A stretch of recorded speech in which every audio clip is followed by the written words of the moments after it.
Okay, so here's, I got some people sending me a note. Rush, what is this? The Republicans are the party that gave women the right to vote, just like it was the Republicans that ended slavery. So, you really think the low information crowd, even if you could convince them of that, is going to be moved by it? You mean the Republicans are the ones that gave the women the right to vote? Yeah. Well, that was back in when? Like the 1700s? So screw that. Look at the way they're treating women now, would be the reaction you would get. And then you tell them, do you realize it was the Republican Party that was founded on the basis of ending slavery?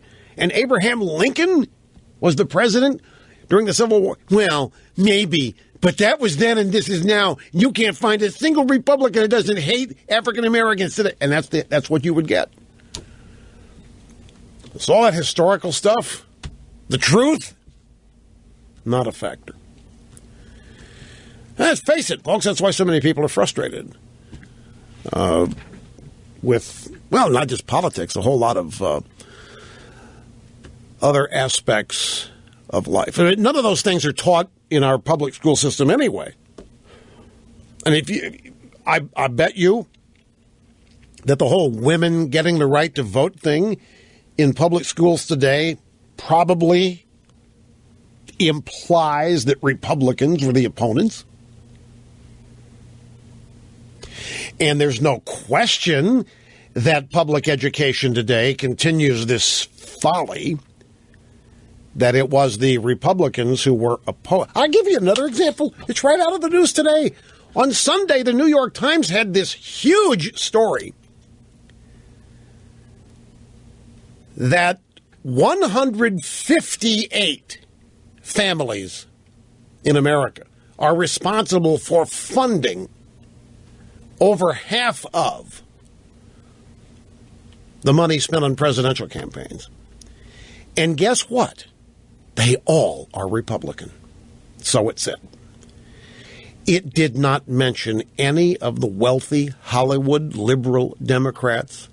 Do you know that the family that owns Hyatt hotels is big socialist lib Democrat?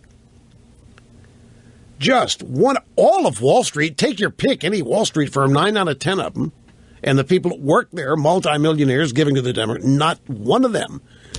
This story was about 8 or 9 families that live in River Oaks in Houston, and then the Koch brothers in there. Some people live in Indian Creek down near Miami, which was said to be the richest street in America. And the reason for the story is to continue the myth that it's the Republicans who are rich and big business, when all of that has been taken over by the Democrats. The Democrat Party is the bedmate now of big Wall Street, big pharma, and big money. That's why Bernie Sanders is not going to be permitted to get the Democrat nomination.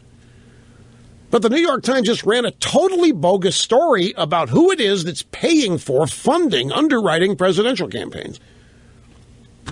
And they tried to make it out that 158 American families are running the American presidency. And they all happen to be Republican. You know, nobody's supposed to stop it. Well, if that's true, how did Obama win twice in a row? You're not supposed to ask that question when you read the story. It's no different than the public education system today. You still find that you can find inferences, well, there would be implications. You can find implications that it was the Democrat Party that ended slavery, and it was the Democrat Party that protects African Americans this day, when in fact, the Democrat Party was the biggest opponent to civil rights laws back in the 1960s. And that all those Southern Democrats were segregationists.